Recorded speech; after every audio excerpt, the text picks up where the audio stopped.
Kanchipuram వకుడా silks నాణ్యత మా ప్రాధాన్యత. మదీనాగూడ, మియాపూర్, హైదరాబాద్ లో త్వరలో శుభారంభం.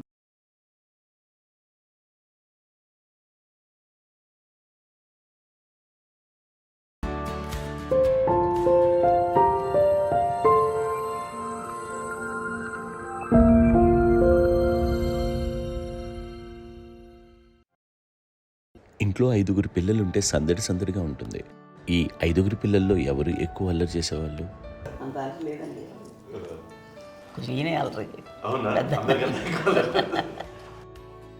అమ్మ ఇక్కడ ఒకటి అల్లరికి, హుషారుకి, చలాకితనానికి, చిలిపితనానికి ఆ తేడా తెలుసుకుని చెప్పమ్మా. అల్లరంటే ఇప్పుడు నా ఇమేజ్ ఏమైపోద్ది, అల్లరంటే అల్లరుడు అని, నేనేమో చాలా రావుడు మంచి బాలుడు అనేలాగా నా ఇమేజ్ ఇది. నేను అలాగే చెప్తుండేవాడిని. నా ఉద్దేశం అదే. నేనేమో అల్లరే నన్ను అంటే చలాకితనం అమ్మ అల్లరు అనుకునేది. లేదంటే ఎక్కువ హుషారు కానీ చాలా బాగుండేవాడు అబ్బాయి. ఇంట్లో పనులన్నీ మీకు సాయంగా ఉంటాయి? అవునండి, వాడే చేసేవాడు. అది ఇంట్లో ఎవరు ముట్టుకునేవాడు కాదు. మా నాగబాబు అస్సలు ముట్టుకునేవాడు కాదు. అన్నిటికీ నాకు ఆయన సహాయమే పాపం. నాన్న ఆయన ఉద్యోగం అయిపోయారు. నేను పాక్కుంటూ అలాగా వెళుతూ 3 years. మరి నాగబాబు పాపం ఏముంది, తిన్నట్టు ఇష్టం, మరి అన్ని రకాలుగా నాన్న కోసం చేసి పెడుతుంటే మరి తను అది ఇష్టపడక ఆ తర్వాత లేకపోతే కోపడక ఎలా ఉంటాడు? పిల్లలకి ఇచ్చిన సలహా ఏంటి? అంటే ఇండిపెండెంట్గా ఉన్నాం కదా అమ్మ, ఎవరిని డిపెండ్ అవ్వద్దు. నీ పిల్లలు నువ్వే జాగ్రత్తగా నేర్చుకో, ఎవరినైనా చేయకు, డిపెండెంట్గా పెట్టద్దు అని ఆవిడ మాకు బాగా ఎప్పుడు ఎక్కువ చెప్తుండేది. నాకు కొంచెం టఫ్ టైమ్స్లో కూడా ఆమె నీ పాటు నువ్వే ఉండాలి, ఎవరి దగ్గర ఉండదు, ఎవరింట్లో ఉండదు, మా దగ్గర కూడా ఉండదు, నీ ఇద్దరి మటుకు నువ్వే ఉండాలి. అది కష్టం కదండి అట్లా చెప్పడం. చెప్పారు చాలా తక్కువ చెప్పారు, బట్ నాకు అదే ఇచ్చే ధైర్యం. ఇండిపెండెంట్గా అట్లా ఒకరి దగ్గర ఉంటే నీ గౌరవం తగ్గిపోతుంది, ఎక్కడ ఉండదు. అది చాలా నాకు చాలా ఇన్స్పైరింగ్ ఉండేది అమ్మ మాటలు. అది ఇప్పుడు కూడా అది చాలా హ్యాపీగా అనిపిస్తుంది అని చెప్పింది. అంతే కదా, ఇప్పుడు మనకు ఏదైనా రోగాలు వస్తే చేస్తాను దాన్ని బాధలు మనమే, బట్ తగ్గించేవాళ్ళు కన్సర్న్ చూపించే డాక్టర్స్ ఒట్టుకోలు కిత్తలు కింద ఉండొచ్చు, కానీ పోరాడాల్సింది మనమే. నాకు సార్ కొంచెం ఏదో ఒక డిప్రెస్డ్ ఇదేదో వస్తే ఫేస్ ఒకటి, నేనేదో ఇంకా మా అందరి నుంచి నేనేదో సపరేట్ అయిపోయినట్టు ఒక సిచ్యువేషన్ వచ్చినప్పుడు అమ్మ నన్ను పట్టుకుని I'm there for you. Yes, ఎవరు నువ్వు అన్నా, ఎస్ అన్న ఫ్రెండ్స్ కానీ ఎవరైనా సరే ఎప్పుడు కూడా అలోన్గా మటుకు అనుకోకు, నేను నాన్న. ఆవిడ నన్ను పట్టుకొని ఇచ్చిన అఫెక్షన్ లేదా ఫీలింగ్ అసలు బలం అన్నమాట. ఇంకా ఏంటంటే ఏమైనా చేయగలను నేను, పర్లేదు ఇంట్లో నాకేం ఏదైనా సాధించగలను అని ఒక భరోసా తల్లి దగ్గర నుంచి రావడం అనేది నాకు ఎవరు అవసరం లేదనిపించింది. అంత స్ట్రాంగ్గా ఆవిడ support, very strong, very practical. అంత స్ట్రాంగ్ చేసింది నాన్న చెప్పండి. మా పిల్లల విషయంలో మేము కూడా మేబీ అంత స్ట్రాంగ్ కాదేమో, సెన్సిటివ్గా ఉంటాం, కానీ అమ్మ మటుకు చాలా స్ట్రాంగ్గా ఉండి మమ్మల్ని కఠినంగా ఇలాగే ఉండాల్సింది, ఇలా ఉండండి అప్పుడే మీరు నేర్చుకుంటారు. ఇక్కడ అమ్మ పాజిటివ్నెస్ గురించి ఇంకో మాట చెప్పాలి. అంటే తన బిడ్డలకే కాదు, ఈ రోజున మా రెండో పాప శ్రీజ కూడా తనకి లైఫ్ చిన్న SMS వచ్చింది. ఆ టైంలో కూడా తను ఏముందంటే అప్పుడు నాన్నమ్మ దగ్గరికి వెళ్ళాను, తను ఇచ్చిన భరోసా, తను ఇచ్చిన మాట వెళ్ళలేని ధైర్యం వచ్చింది నాతో. నాన్నమ్మ దగ్గర ఎప్పుడు కూర్చోస్తాడు అప్పుడే పాజిటివ్ ఫీలింగ్ వస్తుందని నాతో షేర్ చేసుకుంటాను. తను మాతో చెప్తుంటే అనిపిస్తుంది కరెక్ట్. అమ్మ ఏం పర్లేదమ్మా, లైఫ్ అంటే ఒకరితోనే అయిపోదు, ఆ ఒక్కరి వల్ల వాళ్ళ ఇన్ఫ్లుయెన్స్ తోటో వాళ్ళు మన మీద నియంత్రించడం కానీ మన బాధల్ని వాళ్ళు చేయడం తప్పు. జస్ట్ నువ్వు నీ గురించి నీ మనసులో ఏదనిపిస్తే, నీ గుడ్ ఫీలింగ్ ఏది వస్తుందో ఆ ఫీలింగ్ ప్రకారం వెళ్ళిపోదు. అంటే ఆ జనరేషన్ పీపుల్ ఎక్స్పెక్ట్ చేయాలి అలా కాదు. ధైర్యం ఉండి అందరికీ ధైర్యం బాగా నూరుకొస్తారు. ఫాదర్ కూడా, మా నాన్నగారు కూడా అస్సలు ఎప్పుడు అనేవాళ్ళు, ఎప్పుడు మీరు పెట్టే చెయ్యి మీరు ఎప్పుడు పైన ఉన్నది తప్ప తీసుకునేలాగా ఉండకండి, చేతులు పెట్టుకోండి అనే అట్లాంటివి చెప్తుండేవాళ్ళు. అందుకని మాకు ఇండివిజువాలిటీ మాకు బాగా ఎప్పుడు కూడా ఒకళ్ళని అడగడం అని, ఈవెన్ బ్రదర్స్ని అడగాలన్నా కూడా మాకు అది పడిపోయింది మైండ్లో, కొంచెం కష్టపడ్డది. సో నాకు అంటే ఆవిడ మా అమ్మ ఏదన్నా కొంచెం డిప్రెస్ అయినా నేను చాలా ఎక్కువ అమ్మకి షేర్ చేసుకుంటే అన్నయ్య కూడా లేడు. అన్నయ్య ఉన్నప్పుడు ఓకే, లేనప్పుడు నేనే ఎక్కువ షేర్ చేసుకున్నాను. బట్ ద బెస్ట్ థింగ్ మా అమ్మ దగ్గర నుంచి హగ్ అండి. ఈరోజు కూడా మా అమ్మని హగ్ చేసుకోకపోతే అంటే అది నాకు మా అందరిలోనూ, అంటే ఆవిడ పెద్ద చదువుకున్న వ్యక్తి కాదు, పెద్దగా బయటికి వెళ్ళి నా ఎక్స్పోజర్ కాదు, కానీ ఇవాళ అన్నయ్య కానీ విజయ, మాధవి, నేను, కళ్యాణ్ బాబు ఈ రోజుకి టుగెదర్గానే ఉంటాం. మేబీ మాకు కొన్ని విషయాల్లో నాకు మా మాధవ్కి డిఫరెన్స్ ఆఫ్ ఒపీనియన్స్ ఉండొచ్చు, మా చెల్లికి మా అన్నయ్యకి అట్లా ఉండొచ్చు, ఉంటుందండి ఫ్యామిలీ అన్న తర్వాత. కానీ ద ఇన్విజిబుల్ బాండేజ్ మా అమ్మ ఇచ్చింది, ఆ లవ్ అండ్ ఎఫెక్షన్, హగ్, అవన్నీ ఆవిడ నాన్ వెర్బల్ అడ్వైజ్ ఏంటంటే అందరూ అలా కలిసి ఉండాలనేది ఆవిడ నుంచి మేము నేర్చుకున్నామండి. అది ఇట్స్ ఈజ్ నాట్ వర్డ్లీ, అది నోటి మాట కాదు, అది వెర్బల్గా కాదు, నాన్ వెర్బల్గా చెప్పినటువంటి ఇది. సో అందుకని అది మాకు గొప్ప, మేమందరం ఇప్పుడు అలా ఉండడానికి కారణం, అంత కలిసి ఉండడానికి కారణం, మెయిన్ కారణం మా అమ్మ అండి. అది సో అందరూ ఉండాలనేది మా అమ్మ అడ్వైస్. ఇప్పుడు కూడా నేను ఎప్పుడైనా ఏదైనా ఫీల్ అయినా, అన్నయ్య ఫీల్ అయినా, లేదు నాన్న అట్లా వదుకు, ఇట్లా ఉండండి, ఇట్లా ఉండి ఇప్పటికీ చెప్తుంది. మేము ఎవరైనా ఎప్పుడైనా మా చెల్లితో గొడవపడ్డా అనుకోండి, నాన్న అట్లా అనకరా అని, ఎట్లాగా అన్న ఏమో లేదులేమ్మా ఏదో అన్నాను కానీ ఫీల్ అవ్వకమ్మా, మేమందరం కలిసి ఆవిడని అసలు టెన్షన్ పెట్టవండి మేము. సో అలా అది ఆవిడ నేర్పించింది. అలా కలిసి ఉండటం అనేటువంటి బాండేజ్ని ఆవిడ తన ఒక హగ్తో చెప్పింది. అన్నయ్య సినిమా చూడండి, జాదుకే చెప్పాను చూడండి, అది మా అమ్మ దగ్గరే ఉందండి. శంకరదాదాలో చెప్తాడు చూడండి. ఇప్పుడు మోడ్రన్ వర్డ్స్లో చెప్పాలంటే మీ అందరికీ ఆవిడ ఒక వైఫై లాంటిది. Yes, you can say that. Yes ఇంకొక అడ్వైజ్ కట్టండి, అమ్మ విషయంలో నేను గొప్పగా ఫీల్ అయ్యేది, కానీ చాలామంది పెద్దలు రిటైర్ అయిపోయి విశ్రాంతి తీసుకుంటున్నటువంటి పెద్దలందరూ కూడా ఆచరించే విధంగా ఒక విషయాన్ని నేను గమనించాను. ఇప్పుడంటే నా దగ్గర ఉంటుంది కాబట్టి ఉన్నాను. అమ్మ విడిగా ఇంకొక ఇంట్లో ఉండేది, 9 సంవత్సరాలు నాన్నగారు దూరం అయిన దగ్గర నుంచి ఉండేది. 5 సంవత్సరాలు ఒంటరిగా ఉండి నన్ను బిడ్డలందరూ ఎవరు మానవ వెళ్ళిపోయారు, నేను ఒంటరి అయిపోయాను అన్న ఫీలింగ్ అమ్మకు ఎప్పుడు ఉండేది కాదు.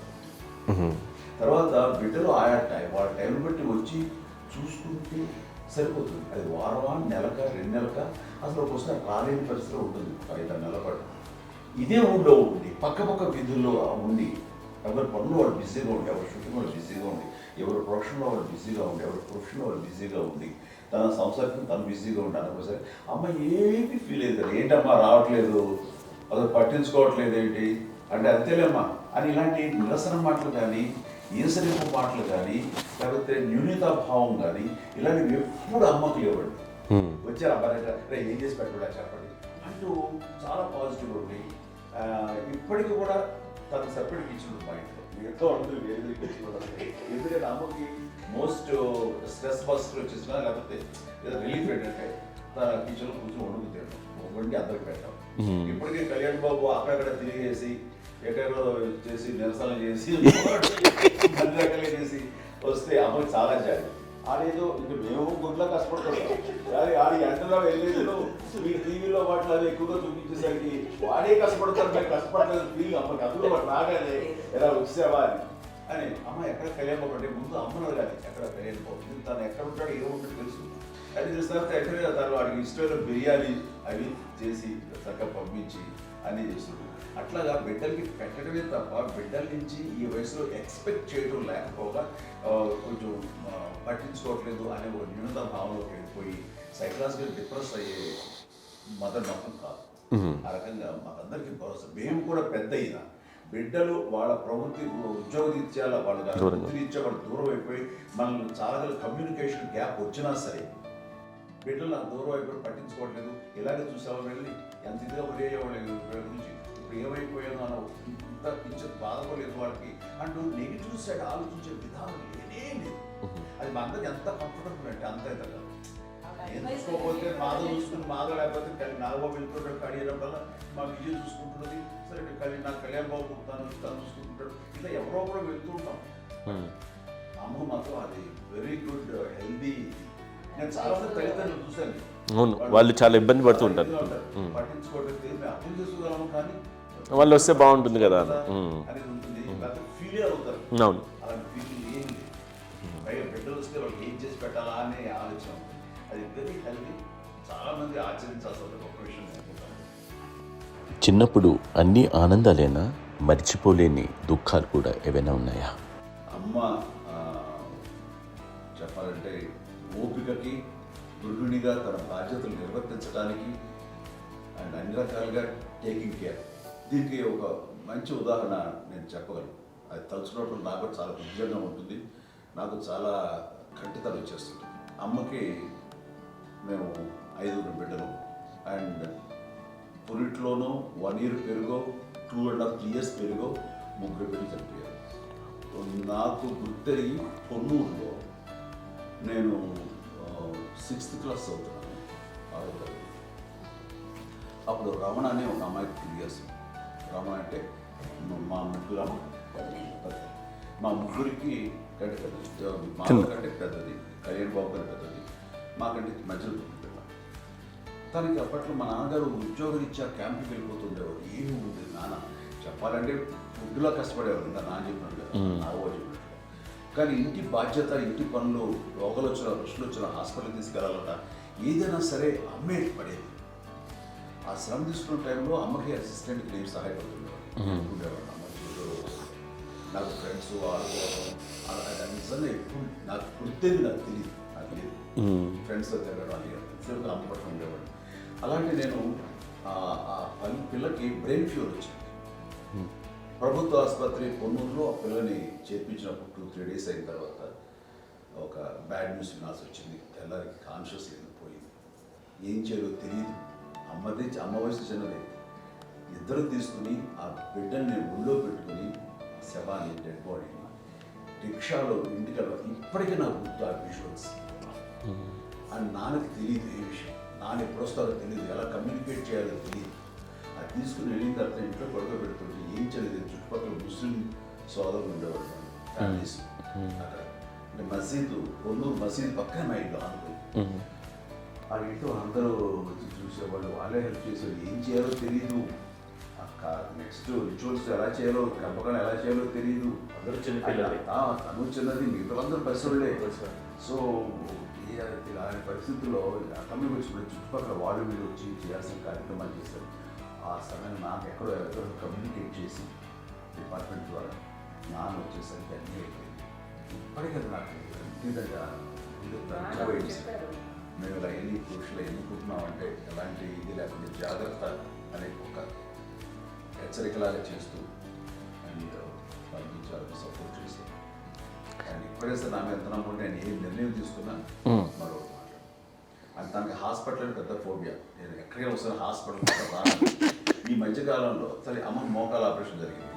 అమ్మ నువ్వు కొంత బాధపడుతున్నావు, అసలు ఈ రోజున వచ్చిన మెడికల్ అడ్వాన్స్మెంట్ నీకు అసలు ఏ బాధ తెలియకుండా మోకాల ఆపరేషన్ రీప్లేస్ చేస్తారు అని వీళ్ళందరూ చెప్పాలి, భయపడతాను. ఎందుకంటే ఫస్ట్ ఎలా నాకు సపరేట్ అవుతాను, ఎలా చెప్పాలి తెలియదు. ఒక్క వీళ్ళంతా కలిపి నీ మాట వింటుంది, నీ మాట మీద నువ్వు చెప్తే వింటుంది. సరే వీళ్ళు చెప్పాను అంతే. ఏదో గౌరవంగా మాట్లాడుతున్నాడు కానీ అన్నయ్య అవుట్ ఆఫ్ ప్రొటెక్షన్ మాట్లాడుతున్నాడు కానీ, అవుట్ ఆఫ్ మాట్లాడుతున్నాడు కానీ అసలు ఎప్పుడు ఏ పని చేయలే. లేదు నిజం ప్రామిస్ అండి, ఏ పని చేసేవాడు కాదు. మా ఇద్దరికి మధ్యలో పాపం అన్నయ్య చాలా పని చేసేవాడు. ఎంత పని చేసేవాడు, నేను ఇచ్చిన తర్వాత మళ్ళీ నాకు ఏదైనా చిన్న పని చెప్తే అది కూడా నువ్వే చేయనివ్వండి. ఆ కోపం వచ్చేది, కోపం వచ్చి ఒకడు కొట్టేవాడు, కొడితే కోపం వచ్చేది తప్ప నేను వెళ్ళేవాడిని కాదు. అమ్మకి ఎప్పుడు ఏంటంటే ఒక ఇదే పని చేయడని, అంతే. నిజంగా ఏ పని చేసేవాడు కాదు. అవునా? లేదు మహాప్రేమ.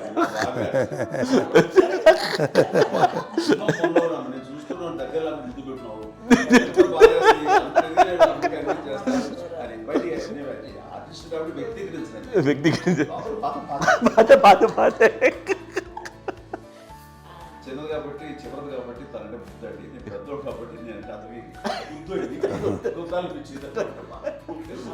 ఎక్కువ కష్టపడింది కానీ మా నాన్నగారి చేతిలో ఎక్కువ అంటే నాన్న బాగా కోపం ఎక్కువ అనుమానించింది, కానీ అన్నయ్య పాపం బాగా దొరికేసేవాడు పాపం. ఒకసారి అంటే మరి మాకే అనిపి ఏంటి ఇంత దారుణంగా ఉంది నాన్న మీద కోపం వచ్చేది నాకు. నాన్న మీద కోపం వచ్చేది, ఆయన చేసి బాధ అనిపించేది. అమ్మాయి ఏమనేది కాదు. సరే అయినా సరే ఎప్పుడు కూడా పోనీ అంది చేసి హైపర్ యాక్టివ్ ఉంటాడు. అన్నయ్య పుట్టడమే భయంకరమైన హైపర్ యాక్టివ్. ఒకప్పుడు అమ్మాయిల్ని ఎక్కువగా బయటికి పంపించేవాళ్ళు కాదు, అబ్బాయిల మీద కూడా అనేక ఆంక్షలు ఉంటూ ఉండేవి. మీ పిల్లల్ని అలా ఆంక్షల మధ్య పెంచారా, లేకపోతే పూర్తి స్వేచ్ఛనిచ్చారా? అంటే మాకు మా నాన్నగారు కానీ మా అమ్మగారు కానీ అండి మాకన్నా చాలా బ్రాడ్ మైండ్ ఉన్న వ్యక్తులండి. ఎందుకంటే పిల్లలు ఎక్కడన్నా బయటికి వెళ్తే ఇప్పుడు మేమైతే భయపడిపోతాం. మా విజయ్ కానీ మా చిన్న చెల్లి అన్నయ్య నేను అందరం కూడా ఇవాళ ఉన్న పరిస్థితిలో వాళ్ళు ఎప్పుడు భయపడేవాళ్ళు కాదండి. ఎక్కడికి వెళ్తాను వీళ్ళని ఇచ్చేవాళ్ళు, లేట్ అయినా అసలు ఏమనేవాళ్ళు కాదు. లేకపోతే ఏదైనా మోటార్ బైక్లు వేసుకున్నాం, లేకపోతే కారులో ఎట్లా పడితే ఎట్లా వెళ్ళినా సరే ఏమనేవాళ్ళు కాదు. వాళ్ళు తెలియకుండానే మాకు ఒక ఫ్రీడమ్ ఇచ్చారండి. సో దట్ అదే ఆ ఫ్రీడంలో భాగమే అన్నయ్య కానీ ఇండస్ట్రీకి వెళ్ళాలంటే కూడా ఒక వ్యక్తి ఒక కొడుకు ఒక గొప్ప కెరీర్ని పర్సూ చేసుకుంటూ వెళ్తున్నప్పుడు నాన్నగాని అమ్మగానే ఓపెన్ మైండ్ తోటి అసలు నువ్వు వెళ్ళినా ఎంతకాలం వెళ్తావచ్చు, నువ్వు ప్రయత్నించని చెప్పి అలా వదిలేశారండి. అన్నయ్య కూడా ఏంటంటే మోస్ట్ రెస్పాన్సిబుల్గా వెళ్ళి చాలా మేజర్ అమౌంట్ అన్నయ్యకి కూడా పెద్ద అమ్మకు వందలు ఇచ్చేది కాదు. కరెక్ట్గా ఆ ఇన్స్టిట్యూట్లో చదువుకునేటప్పుడు ఎంత ఇవ్వాలో కరెక్ట్గా ఇచ్చేది. తనకి ఎక్స్ట్రా ఖర్చు పెట్టుకుంటే అంటే అట్లా ఉండేది అంతే కదా. అంత జాగ్రత్తగా అన్నయ్య కూడా అంత రెస్పాన్సిబిలిటీగా రెసిప్రోకేట్ అయ్యి చేసి అందువల్ల మా అమ్మ నమ్మకం మా అమ్మగారి మా నాన్నగారి నమ్మకాన్ని అంటే ఎప్పుడు అది పాడు ఇంత నమ్మకానికి 10 times ఇచ్చాడు. ఏ వయసెస్ వైపు కానీ ఏ అలవాట్ల వైపు కానీ ఎందులో ఇండల్జ్ అవ్వకుండా నాకు నేనుగా నియంత్రించుకుంటూ సరైన మార్గంలో వెళ్ళేలాగా నాకు వెళ్ళడానికి లోపల ఆ స్ట్రాంగ్ థాట్ అడగగానే వాళ్ళు రెసిస్ట్ చేస్తే ఇచ్చాను ఆపేశారు అని ఏదో చిన్న రిలక్టెంట్ ఫీలింగ్ ఉంటుంది. వాళ్ళ మీద చిన్న కోపం నిరసన ఉండేది. వాళ్ళు అలా లేకపోవడానికి వాళ్ళు వెంటనే అడిగిన వెంటనే జాగ్రత్త అనే నిర్ణయం నీది, కానీ జాగ్రత్త అని హెచ్చరిక చేయడంతో నాకు మరింత బాధ్యత తిరిగి గుర్తు తిరిగి నేను నడుచుకుంటూ వెళ్ళాను. కాబట్టి అది నాకు ప్లస్ అయింది వాళ్ళ దగ్గర. అంటే మదర్ అంటే తల్లి అనే కాదు, మదర్ ఫిగర్ ఫీలింగ్ ఎవరిచ్చినా సరే అది నానైనా తల్లితో సమానం అనుకుంటాను. నాకు చెప్పినట్లుగా అట్లాగా అలసిపోయి వచ్చిన నాకు కాళ్ళు నొక్కుతుంటే నాకు భయం వేసేసేది. ఆ తర్వాత పడుకో గదవాయించేవాడు, అది కూడా కోపం. అంటే ఉదాహరణ అంటే మళ్ళీ అదే నాకు తిడతారు, ఎందుకు కాదు పడుకుని ఎక్కడ నిద్ర వస్తుంది నాన్న. సో ఆ రకంగా నాన్న తన ప్రేమను చూపిస్తుంటాను. ఆ తర్వాత గోండా టైప్లో కూడాను నేను ట్రైన్ కింద వెళ్తుంటే నాన్న అక్కడే ఉన్నారు, రాజమండ్రి దగ్గర ప్రాంతంలో. ఆయన చాలా కోపం చేస్తుంది, ఇలాంటి చేస్తుంటావు నువ్వు, ఏదైనా అయితే ఏంటి అనేది చెప్పి ఏం పర్లేదా ఏమవుతుందో అన్ని రకాల సేఫ్టీ అన్ని రకాల జాగ్రత్త చూసుకున్నాం. ఈ రోజు ఉన్నది సేఫ్టీ అప్పుడు లేదు. అయినా సరే రేపు పొద్దున నీ కొడుకులు ఇలాంటి పరిస్థితులు నీకు తెలిసి వస్తారు అప్పుడు అనేవాడు. ఎన్నిసార్లు ఆ మాట అనేవాడు. నాకు నిజంగానే మగధీర టైంలో కుర్ర వ్యక్తిని అటు రోడ్డు మీద పడిపోయేది అని అన్నప్పుడు నాకు ఆ ఫస్ట్ టైం ఆ ఫీలింగ్ కలిగింది. అలాగే పీటర్ హెయిన్స్ అనేవాడు ఫస్ట్ మగధీరలో జంప్ చేస్తారు, మోటార్ బైక్ జంప్ చేసినప్పుడు ట్రైల్లో పీటర్ హెయిన్స్ అంత హైట్ నుంచి 20 feet 25 feet హైట్ నుంచి పడిపోయి మొత్తాన్ని బోన్స్ని ఇరగొట్టుకుని వాడు 7 నెలల పాటు వాడు ఇప్పుడు హాస్పిటలైజ్డ్. అది వీడైతే ఏమో తలుచుకుని భయం వేసేసేది. అప్పుడు నాన్న గుర్తుకు వచ్చేవాడు, ఓహో వాళ్ళ టెన్షన్ ఇంతే లేదు, మనకి మన కొడుకు వస్తే తెలియదు ఈ మాట నాన్న ఎప్పుడూ అన్నారని అనిపిస్తుంది. Sweet memories my. అత్త కోడళ్ళ మధ్య అనుబంధం ఎలా ఉంటుంది? సురేఖ్ గారితో మీకున్న అనుబంధం గురించి చెప్తారా? మాకండి కోడలు కాదండి, నాకు కూతురండి. అంత బాగుంటాం. మీది ఒక అందమైన ఉమ్మడి కుటుంబం, అందరూ కలిసి ఉంటారు. ఇంత ఆనందంగా ఉండడానికి కారణం ఏంటి? దీనికి పునాది ఎవరే వేశారు? మా నాన్నగారి క్వాలిటీ నేను ఎగ్జాంపుల్ చెప్పగలను. అమ్మ వాళ్ళ ఇంట్లో పెద్దది, వాళ్ళ నాన్నగారు అంటే మా తాతయ్య గారు ప్రొహిబిషన్ డిపార్ట్మెంట్లో సిఐగాను ఎస్ఐగాను చేశారు. ఏదో మా ఇన్స్పెక్టర్ సిఐ చేసి ఆయన కాలం చెందారు. చాలా ఎర్లీగా 48 years చచ్చిపోయారు. 40 చచ్చిపోయారు. 40 సరిపోతే ఆయనకి అప్పటికి అమ్మ కాకుండా 4 బిడ్డలు. అమ్మ తర్వాత అబ్బాయి తర్వాత 3 ఆడపిల్లలు. వాళ్ళు ఏంటంటే రాకరావిడి నాగబాబు కంటే కూడా చిన్న. అది ఆ వయసు అంత చిన్నవాడు. అమ్మ మా పిన్నమ్మలు నాకంటే చిన్నవాడు. అలాంటి పిన్నమ్మల్ని ఆయన వీళ్ళ నాన్న చనిపోయిన తర్వాత తన ఫ్యామిలీ అంతగా నాన్న పెంచారండి. నాన్న కూడా అరాపురా శాలరీ మీద బతికేదే తప్ప కూడా కాదు. సో తనకు మిగిలిన దాంట్లో మళ్ళీ ఆ ఫ్యామిలీని చూసుకోవడం, మా అమ్మమ్మను చూసుకోవడం, వాళ్ళ మంచి చెడు చూసుకోవడం. వాళ్ళకు ఇల్లు మాత్రం ఉంది మొగల్తూరులో. ఆ ఇంట్లో వాళ్ళు అద్దెకు వస్తే ఆ కొంచెం డబ్బు నానిచ్చే డబ్బు, అక్కడ పొలం కొనిచ్చారు. ఆ పొలం మీద వచ్చే డబ్బుతోటి అంతా బాగా చూసుకోవాలి తన ఫ్యామిలీ లాగా. అందరికి మ్యారేజ్. కాబట్టి నాన్న ఫస్ట్ సూత్రధారి. అమ్మ కూడా ఫ్యామిలీ బాండింగ్, టుగెదర్నెస్ అనేది స్ట్రాంగ్గా ఉండటానికి నాన్న ఏర్పాటు చేసినటువంటి బీజం. అది అమ్మ కంటిన్యూ చేస్తుంది. మేము ఇవన్నీ చూసి మేము నేర్చుకుని మేము టుగెదర్ అట్లా ఉంటాం. అందునే we are very rich in terms of emotional bonding. ఇప్పటికే ఎవరికి ఏ కష్టం వచ్చినా, ఎవరికి ఏది ఇబ్బంది వచ్చినా సరే మొత్తం అందరం గురిపోతాం. ఏ లెవెల్గా వెళ్ళిపోయి మోర్ సపోర్ట్ చేస్తాం. అండ్ వీ డోంట్ ఎక్స్పెక్ట్ ఇంకా అంతకుమించి ఏముంటుంది. ఎస్, ఒకరినొకరు భరోసా. అది మా ఫ్యామిలీ మేము వెరీ స్ట్రాంగ్ అని చెప్పాలి. పెద్దవాడు కాబట్టి అవకాశం నాకు వచ్చింది కాబట్టి అమ్మ, ఇది ఎప్పుడు ఎవరు కొన్ని విషయాలు నాగబాబు సపోర్ట్గా ఉంటాడు. నాగబాబు ఉండి వాడు ఉంటాడు భరోసా. అలాగే ఆడపిల్లలు. మీ అందరిలోనూ అమ్మని ఎవరు ఎక్కువ జాగ్రత్తగా చూసుకుంటారు? ఎందుకంటే ఎగ్జాక్ట్లీ. మేము కూడా గమనించలేని సున్నితమైనటువంటి ఇష్యూస్ లైక్ హెల్త్ విషయం కానీ, అమ్మ మూడు కానీ, అన్నయ్య ఎంత క్యాజువల్ ఎంత బిజీగా ఉన్నా ఒక అమ్మాయి ఉంటుంది. అలాగే చాలా చిన్న చిన్న విషయాలు కూడా చాలా మెడికల్ ఇంట్రెస్ట్. అందుకని మాకు అన్నయ్య ఉన్నాడు, అన్నయ్య దగ్గర ఉన్న అమ్మ అంటే ఇంకా ఎక్కువ రిలాక్స్ అయ్యాడు. అన్న దగ్గరికి వచ్చాక మేము అందరం చాలా కంఫర్ట్ అయిపోయాం. ఎప్పుడు ఎవరు కొన్ని విషయాలు నాగబాబు సపోర్ట్గా ఉంటాడు. నాగబాబు ఉండి వాడు ఉంటాడు భరోసా. అలాగే ఆడపిల్లలు ఇట్లా ఒకరినొకరు అండి కాంప్లిమెంటింగ్ టు ఈచ్ అదర్ అండి. అవి ఒక్కరు కాదండి, అది వాళ్ళ ఆమె చూపించే ప్రేమగా నేను చెప్పగలను. కానీ బట్ దీని అందరూ సూత్రధారి నాన్న తర్వాత అది అమ్మ మెయింటైన్ చేస్తుంది. ఇప్పుడు అమ్మ నా ఇంట్లో ఉంది అంటే మనవాళ్ళు వస్తారు, మనవాళ్ళు వస్తారు, ఆడబిడ్డలు వస్తారు, వీళ్ళ బిడ్డలు వస్తారు, ఇల్లు ఎప్పుడు కలకలాడతారు అమ్మ. అది మేమందరం ఆచరిస్తుంటాం పండగలకి, పబ్బాలకి. అది నిన్న మొన్న నాగబాబు వచ్చి చాలాసేపు కూర్చున్నాడు. నేను ఇంట్లో లేకపోయినా వచ్చి నాగబాబు కూర్చొని టైం స్పెండ్ చేసి వెళ్ళిపోతుంటాడు.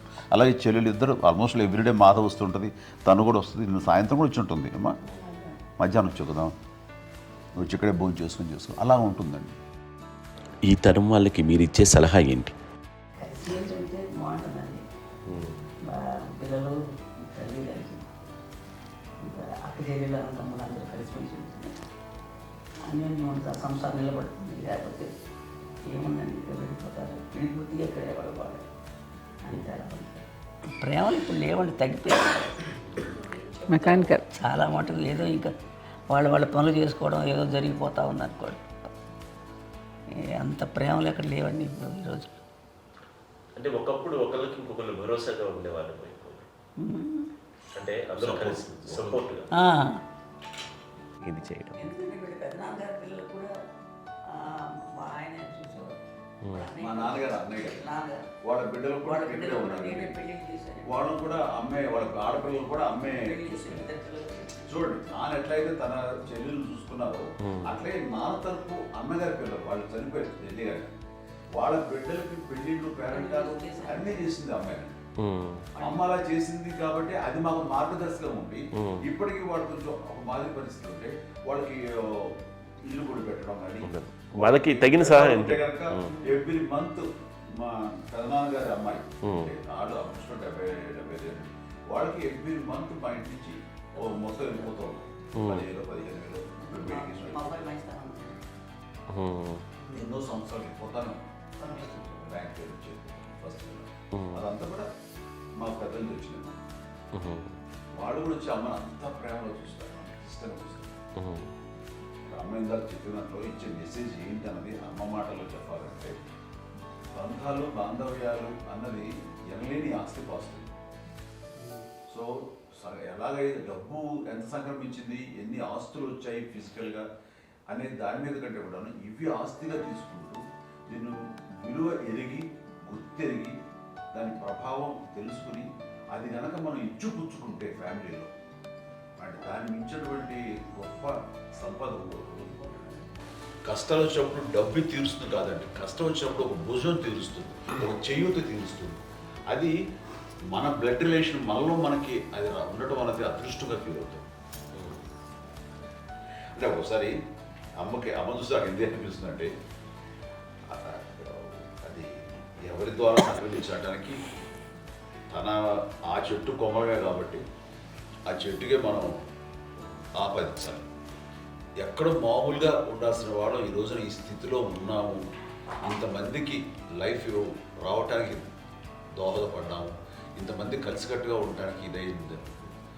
అమ్మని చూస్తుంటే నాకు ఎవరు చూస్తుందంటే, అబ్బా ఇలాంటి జన్మం మనకి ఎవరికైనా ఉంటుందా? ఇంతమంది మనుషుల చేత కొలవబడేవాళ్ళు, ఆరాధింపబడేవాళ్ళు, అభిమానించబడేవాళ్ళు, ఇంతమంది నా వంశమా, నా సంపద అని అమ్మ ఫీల్ అంత గొప్ప ఫీలింగ్ ఎవరికి ఉంటుంది? మా చెల్లెలు కూడా వస్తే నేను అనుకోవట్లేదు, సూర్య కూడా బదులు ఉంటుందని నేను అనుకోవట్లేదు. అలాంటి గొప్పగా ఇది. అండ్ ఆ రకంగా షీస్ వెరీ చాలా గొప్ప జన్మం. అమ్మకి చిన్న మానసికంగా చిన్న ఏదో ఒక డిప్రెషన్ ఏదో వచ్చింది. ఏదో నాన్న గుర్తుకొచ్చో, నాన్న లేరనో, లేకపోతే వాళ్ళ అమ్మగారు కూడా అదే టైం చనిపోయారనో, తన దగ్గర ఉంటారు ఏదో ఉన్నప్పుడు మేము అందరం సపోర్ట్గా ఉండి మా కొన్నాళ్ళు నా దగ్గర ఉందిగా అని చెప్పేసి అప్పట్లో అమ్మ వేరేగా ఉంది. ఉన్నప్పుడు ఒకటే మాట, అమ్మ నీలాంటి గర్భం అంటే అంజనమదే గర్భం అని బయట ఎన్నోసార్లు నా ఫ్రెండ్స్ కానివ్వండి, బయట కానివ్వండి, కొన్ని సందర్భాల్లో మీటింగ్లో కానివ్వండి, స్పీచెస్లో కానీ అన్నవాళ్ళు ఎంతోమంది అన్నారు. వాళ్ళు ఆ మాట అంటే రీజన్ తెలుసా నీకు? కోటాను కోటల్లో ఎంతమంది తల్లులకు నీకు వచ్చిన అదృష్టం, నీకు లభించినటువంటి గౌరవం ఎవరు లభిస్తున్నావు? బిడ్డలు ఎంతోమంది చేత కొనియాడబడుతున్నారు, ఎంతోమందికి సహాయపడుతూ ఆ రకంగా వాళ్ళందరి యొక్క ఆశీస్సులు పొందుతున్నారు. కానీ ఎంతోమందికి నిరంతరం హెల్ప్ చేస్తూ వాళ్ళ ఇది చూసుకుంటున్నారు. అవి ఆ భగవంతుడు మీరు చేస్తున్న పూజల వలన ఆ భగవంతుడు మన నెక్స్ట్ తరాలకు కూడా మనకి ఇలాంటిది వారసత్వంగా ఇస్తూ అదే రకంగా కొనసాగించేలాగా మనకు అదృష్టం ఇచ్చారు. ఇంతమంది ఎవరు నీ నుంచి వచ్చిన వాళ్ళే, నీకు నీ ఎంత గొప్ప గర్భం, ఎంత గొప్ప జన్మ నీది. వాటికి నువ్వు ఇలా అవ్వబెట్టి ఎంతసేపు ఇది హై లెవెల్లో ఉండాలి నీ ఫీలింగ్స్గా నువ్వు కానీ. అంతే నువ్వు ఇలాగా కుంగిపోవడం ఏంటమ్మా చెప్పినప్పుడు నిజమే కదా, ఇది నీది కాదు నాది కాదు, నువ్వు నమ్ముకున్న భగవంతుడు నీకు ఇచ్చింది అనుకుంటావు కదా. నువ్వు ఆ భగవంతుడి కృతజ్ఞత తీర్చుకోలేక ప్రతిరోజు ఆయన ధ్యానించు, ఆయన పూజలో ఉండు, నీకు ఆయనే ధైర్యం ఇస్తాడు. అంతేగా నువ్వు నెగిటివ్ సైడ్ ఆలోచించకమ్మా. మా అందరికీ పాజిటివ్నెస్ ప్రివైల్ చేసిన దానివి, ఇచ్చిన దానివి, అందించిన దానివి. అలాంటి నువ్వు నెగిటివ్ వైపు వెళ్ళిపోకూడదు అంటే అంతే, మళ్ళీ అటుపక్క ఎప్పుడు గెలలేదు. ఆంజనేయ స్వామి భక్తి ఆయనలో ప్రవేశపెట్టి చెప్పాలంటే ఆయనకి నేనే నేను నమ్మిన దేవుడు ఇంట్లో నేనే ఇంట్రడ్యూస్ చేశాను. నానంత ప్రగాఢంగా నమ్మి ఆయన దాని వల్ల లబ్ధి పొందారు. ఆయన అందులో మమ్మల్ని మించిపోయిన స్టేజ్కి వెళ్ళిపోయారు. ఆయనతోటి ఆంజనేయ స్వామితో ఇంటరాక్ట్ అవుతూ అట్లా ఆయన నమ్ముకుంటుంది. ఆయన నానంటారు అంతా నా గురువు, నా పెద్ద కొడుకు పెద్దోడే.